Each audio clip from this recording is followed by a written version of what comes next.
So it's November 22nd, and these are my coffee cake. They are pretty getting near to softening, but they haven't. I wanted to keep them on the tree a little longer, but unfortunately today I came across this.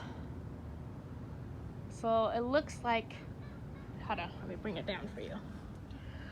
It's correctly pollinated, so you can see that tint in the coffee cake right here, which means it was correctly pollinated by the chocolate I have nearby. But a bird started eating it, and you know, I try to be patient, but I think I gotta net this tree or something, otherwise I don't have anything to eat.